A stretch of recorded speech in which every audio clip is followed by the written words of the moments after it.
Bienvenidos y bienvenidas al programa Sobre la Mesa.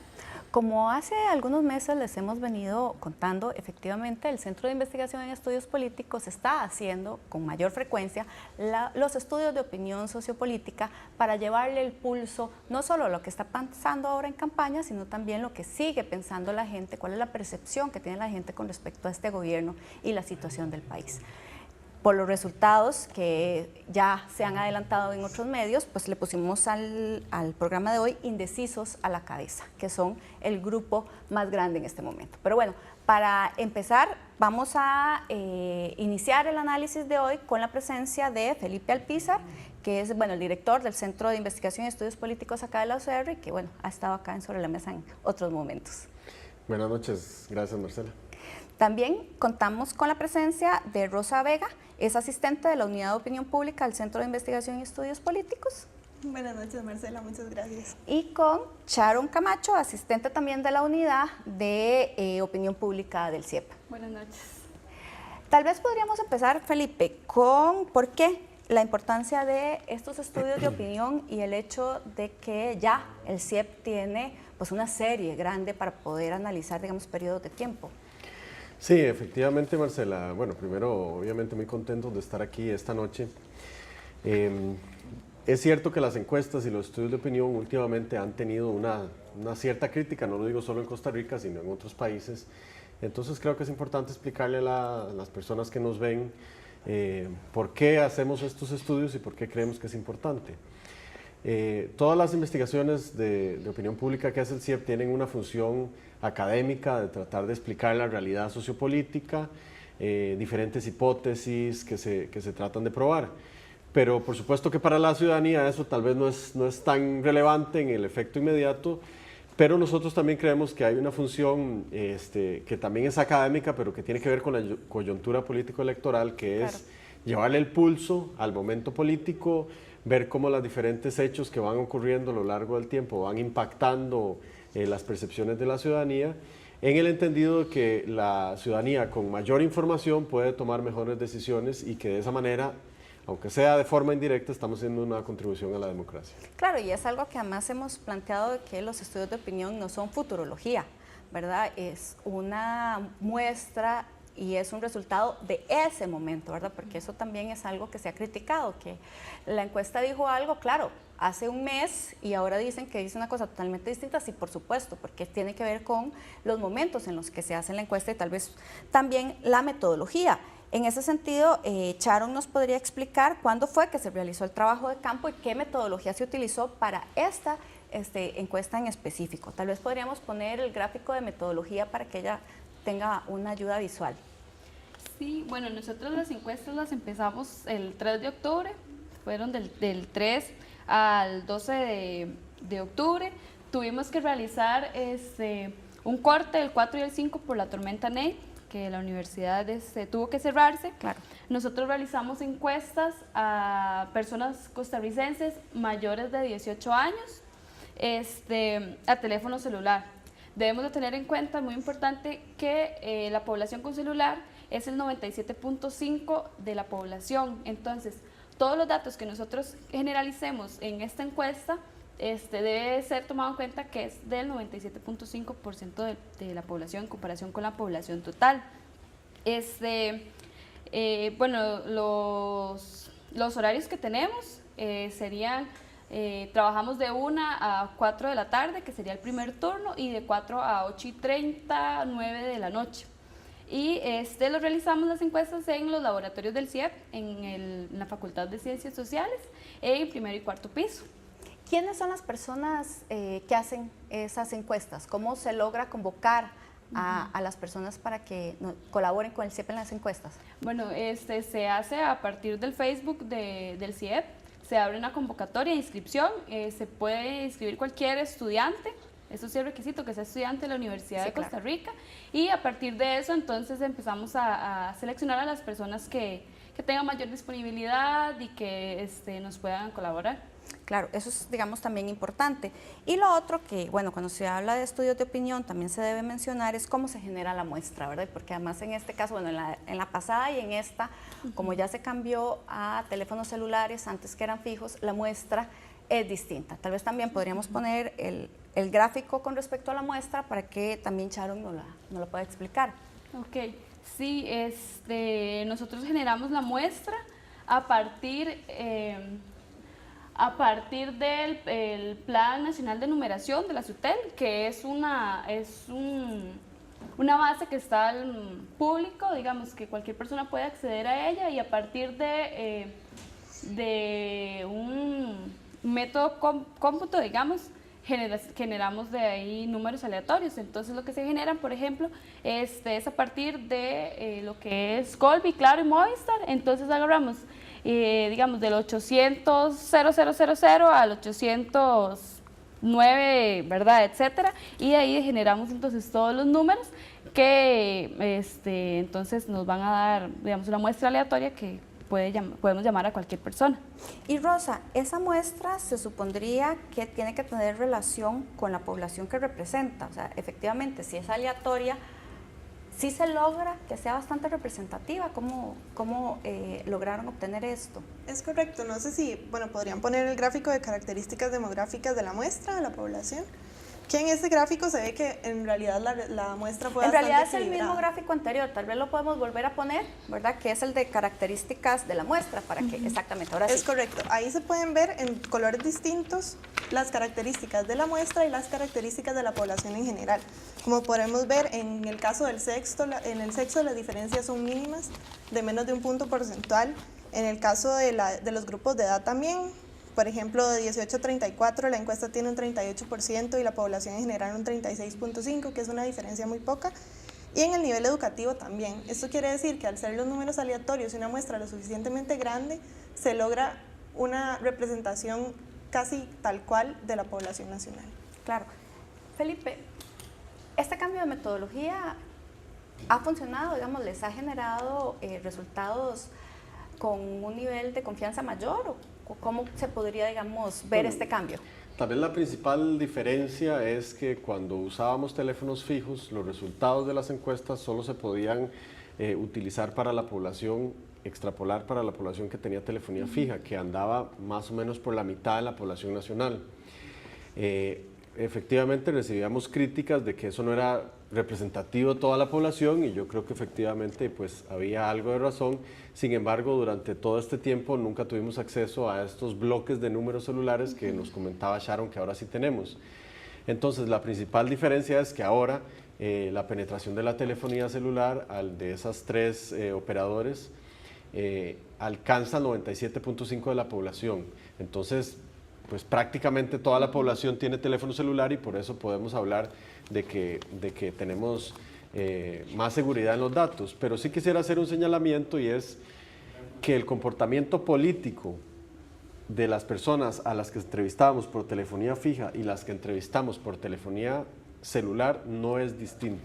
Bueno, eso es muy prácticamente igual. Hay algunas variables donde uno muestra, por ejemplo, que tal vez encontrábamos más personas con primaria y ahora, digamos, está más equilibrado, pero en sí, en las variables políticas no hay mayores diferencias, lo que nos hace tener mucha confianza de que el trabajo que se realizó hacia atrás en realidad está bien, porque no hay, digamos, mayores diferencias. La verdad es que hubiéramos estado muy preocupados si nos empiezan a salir cosas totalmente distintas, pero dichosamente hay bastantes claro, y eso es muy importante por las series, porque ya ¿cuántos años se tiene de hacer la encuesta? Efectivamente, el CIEP viene haciendo encuestas desde el 2013, de manera continua. Hicimos en 2012, pero de manera continua, haciendo por lo menos 3 encuestas por año. Ya tenemos casi 5 años, bueno, 4 años completos, y esto nos permite comparar, por ejemplo, cómo era el comportamiento de la población costarricense cuando estaba por terminar el gobierno de Chinchilla Miranda y cómo lo es ahora, o cómo ha ido oscilando principal problema del país, etcétera, temas que sé que vamos a abordar más adelante. Sí, y que eso es además muy importante para poder hacer las comparaciones. Pero bueno, ya entrando en materia, porque vamos a ver, el tema metodológico es muy importante, y bueno, como estamos en la academia, además le damos una importancia a veces hasta mayor, ¿verdad?, de lo que las personas que nos están viendo quieren ver. Pero bueno, entrando en materia, Charo, en este momento podríamos poner el gráfico de intención de voto. ¿Cuántas personas plantean que van a salir a votar? ¿Qué es lo que eso nos indica? Bueno, a partir de los datos que obtuvimos de esta encuesta, del 100% de la muestra, el 79% de las personas dicen que sí van a ir a votar. A partir de ahí, el 20% restante se sitúa en que no votará o se encuentra indeciso. A partir de este 79%, vamos a tener que solo un 57% está definitivamente decidido a ir a votar. Sí, eso es lo que nos arrojan los datos principales de esta encuesta. Podríamos pensar, Felipe, que podría aumentar el abstencionismo, o esto simple y sencillamente es porque todavía no ha calentado la campaña. Sí, justamente hoy en la tarde me llamaba una periodista para hacerme esa misma pregunta y yo le comentaba que ocurren dos cosas. Ahora hay más indecisos que los que veíamos en 2013, sí, faltando 4 meses de la elección. Pero también hay, en el fenómeno de las encuestas, hay una cierta presión del encuestado a responder como se supone que tiene que responder. Por eso creo yo que ese 20% de abstencionismo en realidad puede ser que sea un poco más alto y uno esperaría que sea parecido al comportamiento de los últimos años.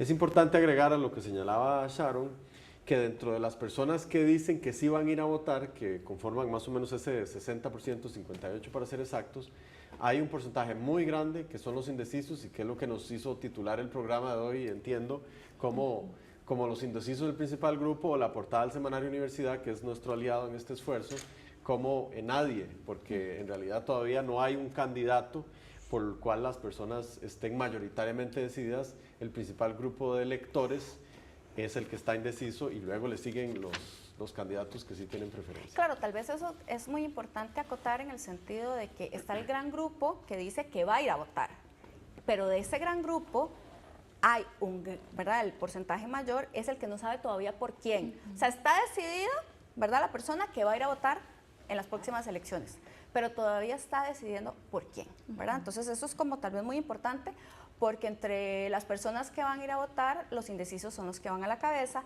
y los indecisos en este momento serían las personas que decidirían si efectivamente algún candidato, candidata porque ya hay una, va a llegar al 40% o si vamos a ir a segunda ronda. Vamos a hacer nuestra primera pausa y ya regresamos aquí a Sobre la Mesa, indecisos a la cabeza.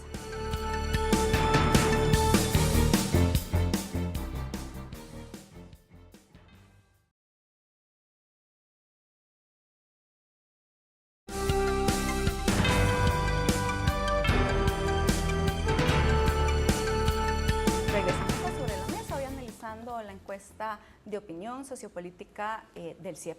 Tal vez podríamos empezar retomando el tema de la intención de voto. Podríamos poner ese gráfico que ya un poco Sharon nos lo explicó, pero para que ella pueda poder, ¿verdad? Más bien explicarnos con mayor detalle qué es lo que significa esa intención de voto y por qué es tan importante los indecisos. Ahí está, ahora sí. Bueno, en este es importante ver que, por ejemplo, son 4 candidatos los que, por ejemplo, de la encuesta de la de agosto a la de octubre, tuvieron un aumento en la intención de voto, que sería el partido del PIM, el Otto Guevara, el Movimiento Libertario, Rodolfo Hernández y Edgardo Araya. El más significativo aquí encontramos que sería del Partido de Integración Nacional, que pasó de un apoyo en agosto del 5,8% al 12,6%. Además, vemos que el único que disminuyó, varios que disminuyeron fueron Antonio Álvarez, que pasó de un 25,2% a un 19,6% ahora en la encuesta de octubre. Igual Carlos Alvarado, que pasó de un 0,8 a un 6,3 ahora en la encuesta de octubre. Claro, y los indecisos bajaron un poquito, del 42,2 al 40,3, pero eso sí, igual sigue dentro del margen de error. Sí. Tal vez ahí es importante señalar eso, que el único cambio que es estadísticamente significativo, digamos, claro, es el movimiento del crecimiento de Juan Diego Castro, que supera el 3%, que es el margen de error, y la disminución de Antonio Álvarez de Santi. Los otros candidatos, como bien señalaba Sharon, tienen movimientos de subir y bajar que pues todavía no podemos hablar de tendencias porque no hemos tenido suficientes mediciones, pero que conforme vaya avanzando la campaña podemos ir percibiendo si alguno de ellos va creciendo o si otro más bien se va reduciendo. En este momento lo que es significativo es que los movimientos entre candidatos ocurren sin que se disminuya radicalmente los indecisos. Sí, es decir, que se están moviendo de un partido hacia otro. Sí, por eso en el informe nosotros hablábamos de alguna manera de los swingers políticos, que son aquellos electores que están cambiando de candidato, porque no son nuevos electores que se están sumando, sino uno que un día puede ser que diga que apoya Liberación y luego apoya al PIN y después se pase al Frente Amplio. Espero que la metáfora sea adecuada para la televisión. Sí. Claro, ahora podríamos entrar efectivamente a cada uno, digamos, de los candidatos, los 4 que están en los primeros lugares, porque en este momento estaría, Antonio Álvarez de Santi, del Partido de Liberación Nacional en primer lugar, en segundo lugar estaría Juan Diego Castro, del PIN, en tercer lugar estaba el PUS, ¿verdad?, con don Rodolfo Pisa, y finalmente Carlos Alvarado del PAC, ¿verdad? Entonces, podríamos empezar con el que está en primer lugar, con cuál es el perfil de apoyo que tiene el Partido de Liberación Nacional en este momento. Podríamos poner el gráfico, y que esto además es muy importante, no solo para el análisis, sino hasta para los mismos partidos, ¿verdad? O sea, ¿quién es el grupo de población que más lo está apoyando? Porque, bueno, en ese grupo de población es efectivamente en el que realmente podrían crecer. Ahí está ya el gráfico de PLN. Correcto, Marcela. Lo que podemos ver en este gráfico es que hay 2 características notorias de las personas que apoyan al PLN. En este caso son personas de 55 años o más, o sea, mayores de 55 años, con un nivel educativo de primaria o menos. Eso quiere decir que son las personas que tienen menos nivel educativo en este momento. Además, es importante notar que las personas mayores de 55 años son solo el 20% del electorado. Y también tienen un bajo apoyo en las personas que tienen entre 18 y 34 años, que forman un 40% de las personas que más van a votar. También podemos ver que no están descontentos con la política y tampoco están descontentos con los políticos. Eso quiere decir que en la pregunta de si usted se siente orgulloso del sistema político, dicen que sí, y además sienten que los políticos los escuchan. Y particularmente son mujeres.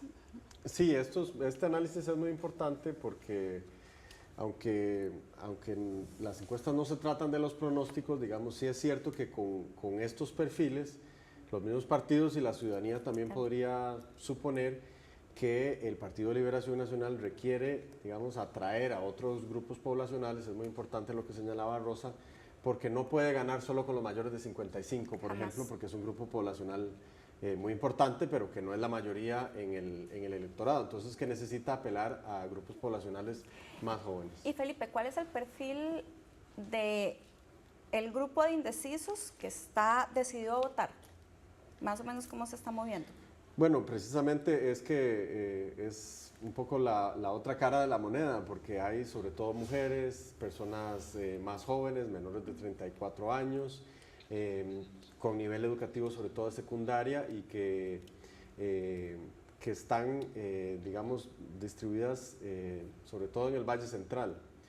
Entonces lo que estamos hablando es que hay como 2... Pusimos el gráfico de personas indecisas para que también Muy creo bien, que eso es importante. ahí está, bueno, que son mujeres, que son jóvenes, con educación secundaria. Las 2 imágenes de abajo es importante señalar que nosotros hemos estado tratando de analizar otros elementos de las percepciones de la ciudadanía. Entonces, por ejemplo, esta pregunta, si están descontentos con la política o están descontentos con los políticos, nos dan indicios muy importantes de qué tipo de electores es el que estamos hablando. Entonces, aquí vemos que la gente que en general está conforme con el sistema político está indecisa. Esto podría parecer una paradoja, porque uno podría decir, bueno, si están tan contentos con el sistema político, ¿por qué no se alinean con los partidos políticos que conforman el sistema? Pero en realidad, mi hipótesis, que esto es algo que no hemos probado, es que es una ciudadanía más informada, más educada y más reflexiva, que está un poco a la espera. Se está esperando cuáles son las propuestas para decidirse. Sí. No, pero además esto me deja un poco, me alienta en el sentido de que cuando a veces una tiene percepciones no adecuadas a la hora de revisar redes sociales, ¿verdad? Porque cuando uno le hace seguimiento a noticias con respecto a algún candidato, ¿verdad?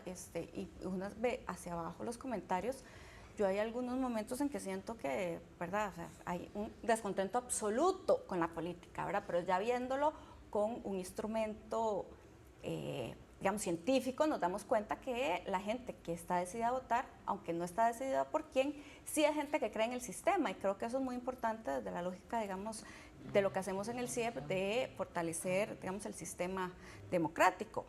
Podemos entonces seguir antes de terminar, ¿verdad? Porque ya te queda poco tiempo en este bloque, con el perfil de apoyo del Partido Unidad Social Cristiana. Si pueden poner el gráfico, porque es el que queda, para el que está en segundo lugar. Esto nos lo va a explicar Rosa. Correcto, Marcela. Bueno, este perfil también tiene dos características muy importantes, que son personas que no están orgullosas del sistema político, como se puede ver ahí. Personas de 35 a 54 años, en su mayoría hombres, que cuentan con una educación universitaria. Además, son personas que, a pesar de que no están contentos con el sistema político, sí están contentos con los políticos. Esto quiere decir que ellos se sienten representados o escuchados por los políticos, pero no se sienten a gusto con el sistema político en este momento. Claro, yo tuve un lapsus, porque dije que es el que está en segundo lugar, no es el que está en tercero, porque el PIN es el que está en segundo lugar, es que era el que estaba antes. Estadísticamente están empatados, en realidad, correcto. Juan Diego Castro y Rodolfo Pisa, porque la diferencia es como de un punto y eso está dentro del margen de error, pero efectivamente Juan Sí. Diego está con 12 punto algo y Pisa con 11 punto algo.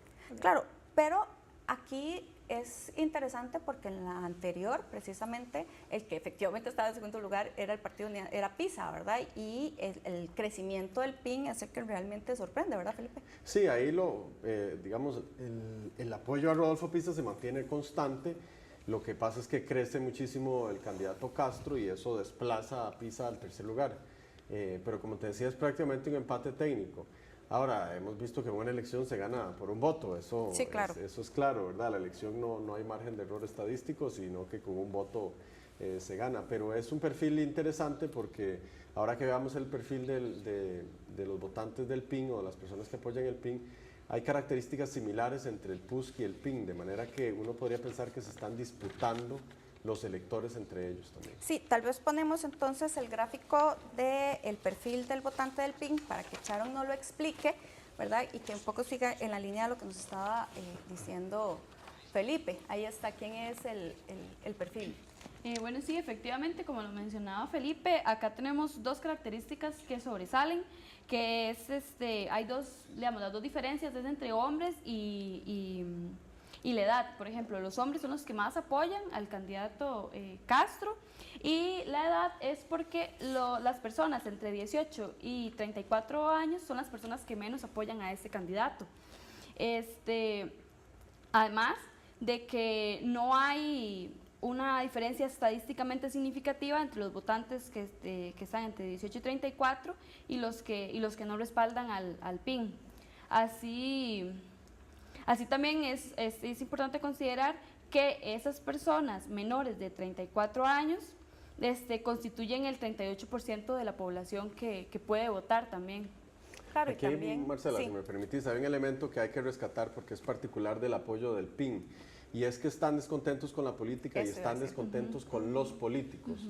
Esto es hombres grandes y enojados, podría ser una manera de decirlo, porque ese es el perfil, dicho de otra manera, de las personas que están apoyando al PIN, pero como habíamos visto en el caso del Partido de Liberación Nacional, esto no alcanza para ganar la elección. Se necesita ganar el apoyo de otros grupos poblacionales mayoritarios en el país. Claro, y ahí un poco yo podría meter la cuña en el sentido de que, bueno, ahora lo hablábamos antes de empezar el programa, que también es un perfil de hombres enojados mayores, pero desde una lógica, digamos, de masculinidad tradicional, porque el discurso efectivamente, de Juan Diego Castro, ¿verdad?, mucho desde el populismo punitivo, ¿verdad?, muy de meter a la cárcel, muy de ejercer, digamos, un control muy fuerte sobre la ciudadanía, digamos, cabe en ese perfil que podría, digamos, también analizarse desde una lógica, digamos, de género, de quiénes son, ¿verdad?, quienes apoyan al PIN. Bueno, vamos a hacer una pausa para regresar para ver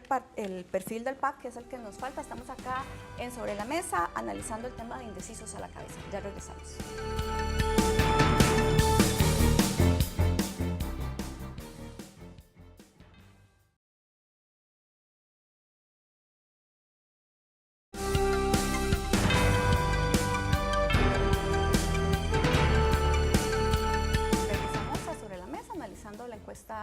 de opinión del CIEP. Antes de ir a una pausa, estamos viendo el perfil de cada uno de los partidos, bueno, de los 4 que están en los primeros lugares. Nos faltaba el perfil del PAC. Sharon nos va a explicar cuál es el perfil precisamente del votante del PAC, entonces si nos pueden poner el gráfico en ese sentido para que nos explique cuál es el grupo. Y además llama mucho la atención, a mí me ha llamado mucho la atención el PAC. Bueno, normalmente el PAC empieza a crecer ya acercándose más el día de la elección, pero siendo el partido de gobierno, pues que sea, en ese momento esté tan pequeño, ¿verdad? Nos dice algo. Sharon. Sí, bueno, Marcela, como podemos ver, este perfil llama la atención por 2 características. Las personas que más apoyan al PAC son personas con educación superior, además de que están satisfechos con la política. Son personas entre 18 y 34 años, es decir, es una población joven. Y según lo que veníamos hablando, se puede ver cómo esta población no está descontenta con la política como tal, o sea, dicen sentirse orgullosos de estar bajo el sistema político actual, más sin embargo están descontentos con los políticos. Entonces aquí vemos lo que nos decía ahora Felipe, ¿verdad? Que ellos se sienten orgullosos, porque es la pregunta que hacemos, que se siente orgulloso de estar bajo el sistema político actual. Y la otra pregunta que se hace es si ellos creen que los políticos escuchan a personas como las personas que encuestamos, ¿verdad? Como una persona normal. Entonces está esa dicotomía acá. Entonces, efectivamente, el grupo que está molesto con la política, con los políticos, es el grupo que particularmente está apoyando al PIN. Correcto, pero también hay personas descontentas con la política en el PUSC. Lo que pasa es que con niveles distintos. El perfil del PAC es interesante porque es el perfil histórico, en realidad. Sí. Es personas que creen en el sistema político, pero no en los políticos. Recordemos que el origen del PAC, cuando lo encabezaba su figura fundadora y principal, Otón Solís, era una cruzada contra los políticos corruptos. Entonces es como consistente con la historia de ese partido, también de que tiene más apoyo entre una población de educación, digamos, universitaria, es decir, en San Pedro de Montes de Oca hay más apoyo para el PAC, eso está claro. El punto para el PAC es un poco si va a lograr repetir el fenómeno del 2014, que es crecer más allá de su base histórica, que cuando nosotros vemos simpatía partidaria, en realidad parece muy bajo. El PAC no es un partido de grandes masas, es un partido con un apoyo del 5%, 7%, que en cada elección crece, digamos, como que se hace elástico, ¿verdad? Incluso cuando el señor Otón Solís era candidato, llegaba a niveles más altos, casi a ganar en el 2006, pero cuando preguntamos quiénes se sienten del PAC y tienen simpatía por ese partido, en realidad no son ese 40%, o mucho menos el que le dio el triunfo a Guillermo Solís, sino que es un grupo como de núcleo duro. En el caso de Liberación, uno también podría pensar que es un núcleo como histórico.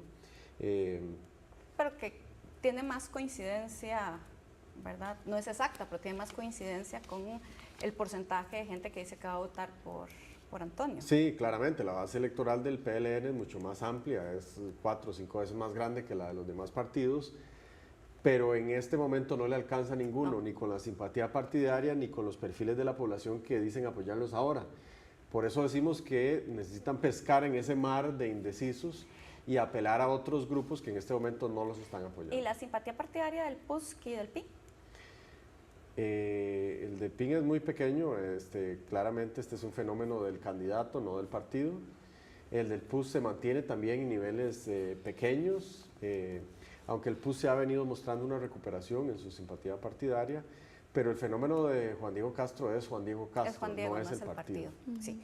Bueno, nosotros preparamos un box para hoy, entonces vamos a pasar a ver el box que tenemos listo para hoy para poder continuar con el análisis.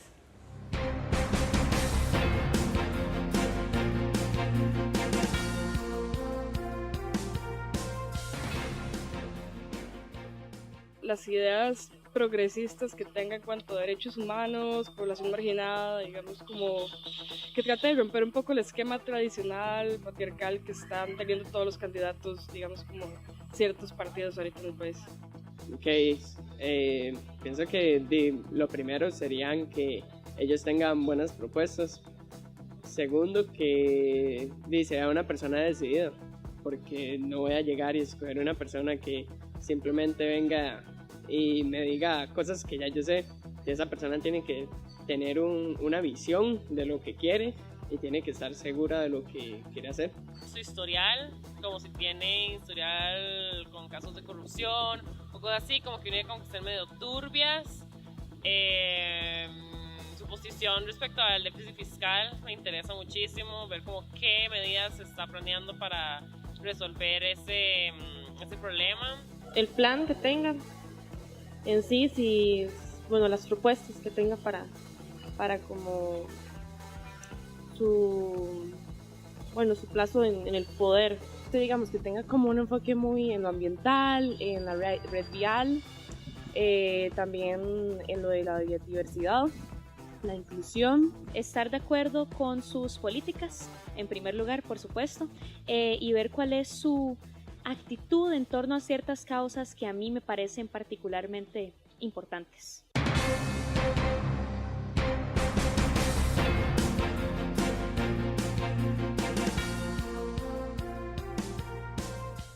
Charo, en el box en realidad es muy interesante porque la gran mayoría plantea el tema de un voto informado, ¿verdad? Que antes de decidir por quién van a votar, efectivamente,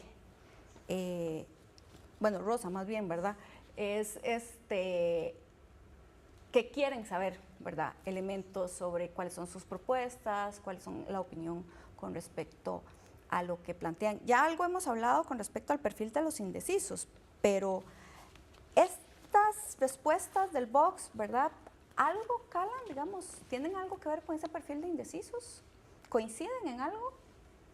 Es correcto, en el caso de los indecisos podemos ver que hay muchas personas que están buscando otras opciones como más informadas, ¿verdad? Sin embargo, podemos ver que los indecisos, la mayoría son personas con secundaria.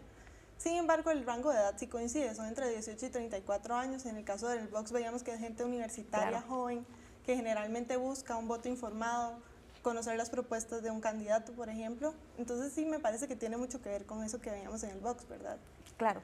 Felipe, ¿y cómo se le va a dar seguimiento a estos indecisos? Porque eso es como algo bastante importante en este momento. En el CIEP hemos realizado un esfuerzo importante y ha recurrido a diferentes instancias universitarias y entidades externas también para poder tener un seguimiento mensual de lo que está pasando con la campaña.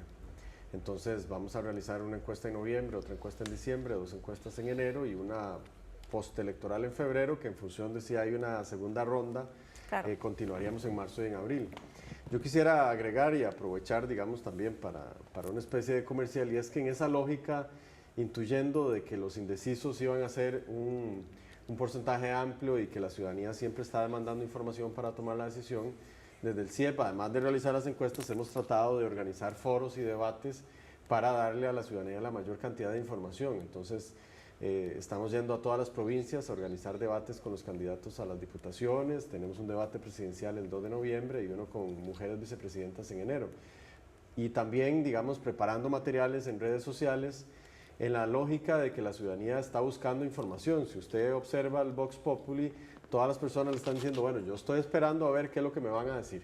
Claro. Y si esas políticas me gustan o no me gustan, y en función de los valores e intereses de las personas, resaltar unos temas o los otros. Pero si no escuchamos qué es lo que los candidatos tienen por decirnos, la gente no va a poder decidirse. Por eso los espacios donde se les puede hacer preguntas, donde hay debate, donde se pone un poco a prueba a los candidatos también, porque a veces es muy fácil hablar en un spot de televisión, por ejemplo, o en redes sociales, y la otra es estar en un debate, por ejemplo, donde un candidato presiona al otro y ahí ve uno si la presión lo desarma o más bien lo reconstituye.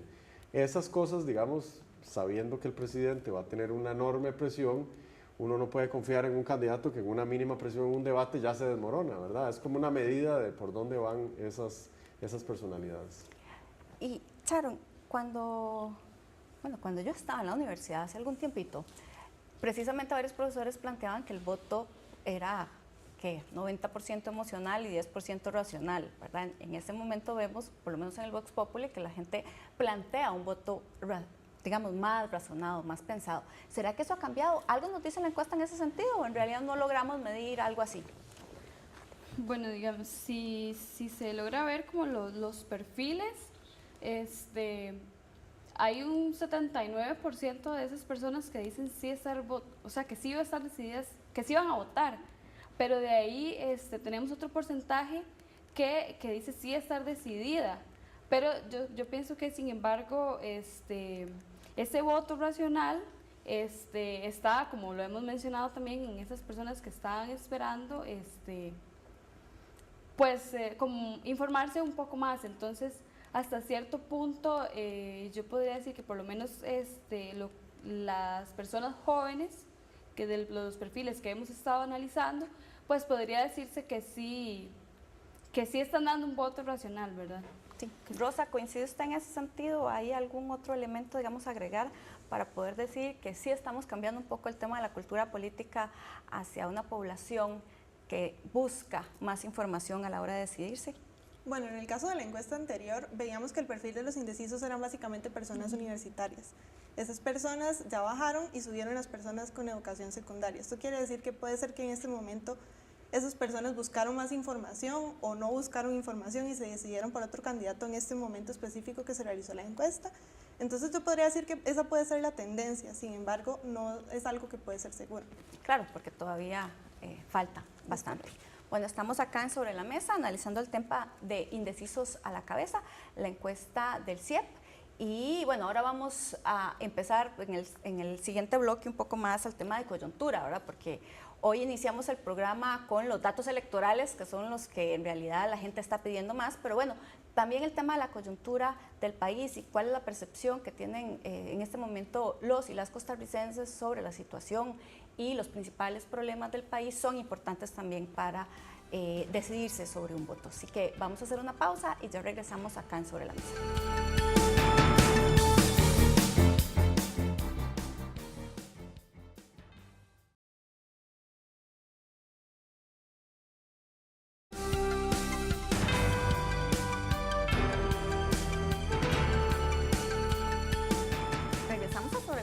Analizando el tema de indecisos a la cabeza y lo que es, cuáles son los resultados de la encuesta sociopolítica del CIEP. Para cerrar, nos pareció, digamos, importante ver el tema de coyuntura, ¿verdad? Cuáles son los problemas y cuál es la percepción que la ciudadanía tiene con respecto a nuestro gobierno. Tal vez, Rosa, podrías explicarnos cuál es digamos, cómo se ha movido la valoración sobre la gestión de gobierno, porque además es interesante, porque para el momento en el que estamos, normalmente la gestión de gobierno es bastante mala. Y en este caso no ha sido, digamos, un comportamiento atípico. Correcto. De hecho, la valoración de la gestión del gobierno del presidente Solís en este momento continúa estable si vemos los datos de la encuesta de julio de 2017. Esto quiere decir que las valoraciones positivas y negativas se han mantenido casi que iguales. Sin embargo, las opiniones positivas en relación con noviembre del 2016 venían creciendo, ¿verdad?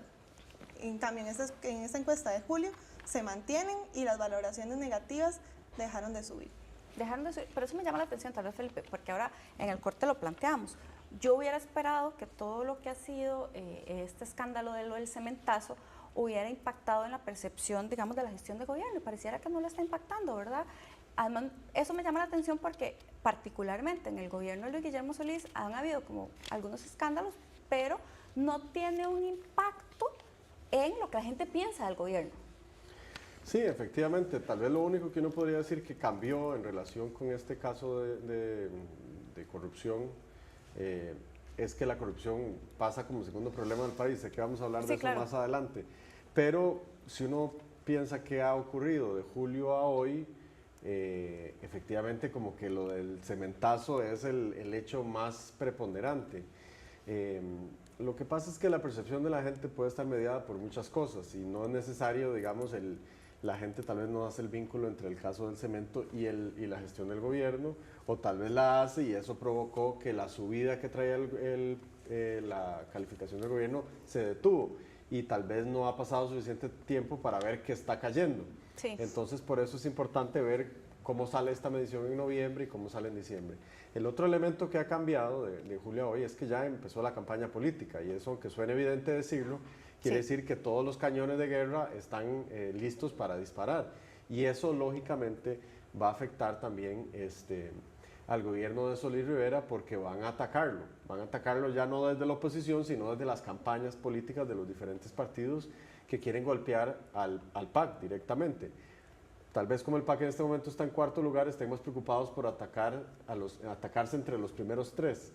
Pero, bueno, usted sabe que hay una frase que se dice de que toda elección es un referendo sobre el gobierno que termina. Y en este caso, pues tal vez eso no se esté cumpliendo porque la popularidad del presidente es positiva, de la calificación del gobierno es positiva y el partido oficialista tiene muy poco apoyo.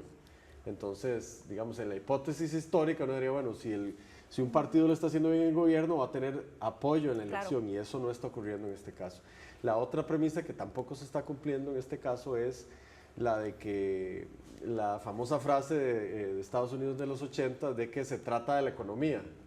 En este caso la economía está creciendo y hay una relativa estabilidad macroeconómica y sin embargo tampoco hay un apoyo de que las personas estén diciendo, bueno, es que como la economía va bien yo voy a votar por el partido oficialista. La percepción del desempleo creo que impacta mucho en que la gente no sienta esa situación económica positiva. Claro, igual yo creo que efectivamente, como bien plantea Felipe, probablemente las baterías ahora se van también a poner en contra, digamos, del PAC, porque hasta el momento, digamos, mucho del discurso de Carlos Alvarado está referido a los logros del actual gobierno y a continuidad, ¿verdad? Puede ser que ese discurso cambie, pero en este momento la retórica de por lo menos de Carlos va en esa línea, ¿verdad? Un poco sacar provecho efectivamente de la percepción positiva que se tiene del gobierno, ¿verdad? Insisto, esto puede ser que esa retórica cambie conforme va cambiando la campaña electoral, pero que todavía no han, ¿verdad?, puesto el ojo sobre ese tema. Tal vez antes de ver lo de las figuras políticas, debido a lo que veníamos hablando, podríamos ver el gráfico sobre la valoración sobre la situación del país y los principales problemas, ¿verdad? Porque efectivamente, a pesar de que estamos en una cifra de homicidios dolosos, ¿verdad?, de 2 cifras, que según la OMS estamos en pandemia, el tema de la inseguridad bajó y más bien subió el de corrupción. En ese sentido, tal vez Rosa nos puede explicar cuál es la valoración con respecto a la situación del país.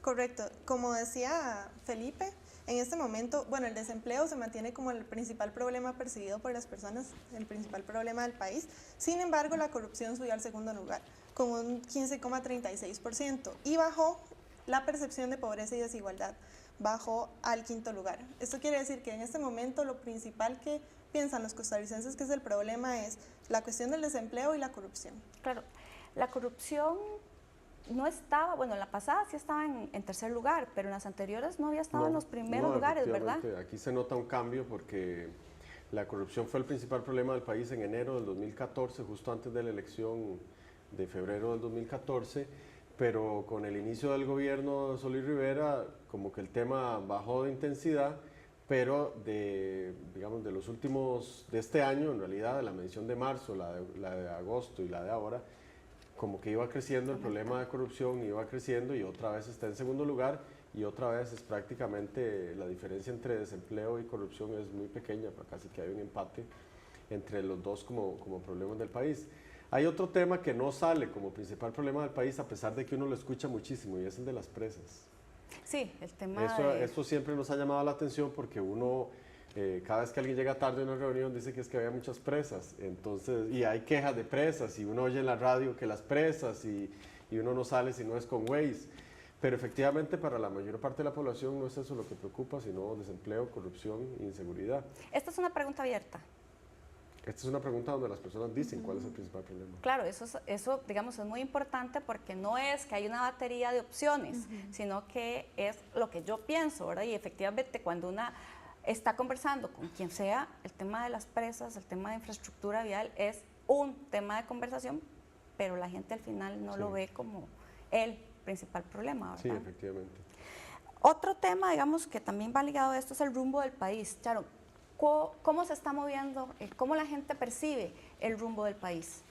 Bueno, el rumbo del país es interesante ver que que se ha mantenido estable, igual que la situación económica, por lo menos en las 3 últimas encuestas que hemos hecho, se ha mantenido estable, con un porcentaje que entre muy malo y malo, está valorado como negativo, ya que entre muy malo y malo, que son las respuestas que pueden dar las personas, suman un 43%. Es casi la mitad del porcentaje de las personas encuestadas. Entonces es importante acotar esto, ¿verdad? O sea, casi el 50% de la población piensa que el rumbo del país es malo. Es malo. Ajá. Pero tienen una buena percepción del gobierno. Correcto. ¿Esto no es contradictorio, Felipe? Digo, es como Sí, un poco el extraño. otro dato, o sea, cuando usted pregunta rumbo del país y situación económica, la percepción es negativa. Sí. Cuando uno suma malos y muy malos y lo compara con bueno, muy bueno, pero también en regulares hay un grupo de gente que dice que como que más o menos, como que ahí vamos. De alguna manera lo que uno podría sospechar es que la gente no ve esta relación tan cercana entre gestión del gobierno y situación económica o gestión del gobierno y rumbo del país. Es extraño, efectivamente, pero en general el costarricense es pesimista respecto a la situación económica. O sea, casi siempre sale que es negativo. Sí. Ahí habría que indagar un poco mejor por qué somos tan pesimistas en lo económico. Claro. Y Rosa, cuando yo veía el gráfico, bueno, los resultados con respecto a las instituciones, ¿verdad? La valoración de las instituciones. Las universidades públicas siguen estando en los primeros lugares, ¿verdad? Y precisamente las instituciones que uno podría decir más políticas son las que están en los lugares, digamos, bueno, con una percepción más baja, ¿verdad? Entonces, eso nos podría explicar un poco el tema de los indecisos. No sé cuál. Sí, yo podría, si me permiten, digamos, tal vez recapitular un poco, porque también preguntamos específicamente por el Tribunal Supremo de Elecciones. Esa era mi siguiente pregunta. Que sale bien calificado, el OIJ sale bien calificado, digamos, en los 5 primeros lugares aparece UCR, Universidades Públicas, OIJ, Iglesia, Tribunal Supremo de Elecciones y Iglesia Católica. Pero en el sótano siempre aparece la Asamblea Legislativa y partidos políticos. Eso ha sido así y viene en en caída muchas Poder de las Judicial. Pero cuando les preguntamos por si creen en los políticos o si creen en la política, ahí sí hay una valoración un poco mejor. Entonces, en realidad, Marcela, un poco más que darte respuestas es contarte que como parte del proyecto de investigación más académico, digamos, hay un interés nuestro junto con otras contrapartes universitarias, como los colegas del Instituto de Investigaciones Psicológicas, el Instituto de Investigaciones en Filosofía, el Centro Centroamericano de Población y otros colegas que están sumándose para entender un poco cómo se conforman las identidades políticas, Claro. por qué las personas apoyan la democracia, por ejemplo, pero tal vez están descontentos con los políticos. Ese es un fenómeno, digamos, que requiere un análisis más en profundidad que vamos a hacer después de febrero. Ahora vamos un poco a preguntar lo que necesitamos preguntar para el otro año sentarnos con más calma a hacer ese análisis. Sí, y algo, digamos, importante que sí quiero destacar es el hecho de que la gente en un alto porcentaje confía en el Tribunal Supremo de Elecciones, que es en este momento, digamos, la institución más importante desde el sistema democrático para darle validez a una elección, ¿verdad? Y que ningún discurso de que la elección no es limpia puede, digamos, calar en la población.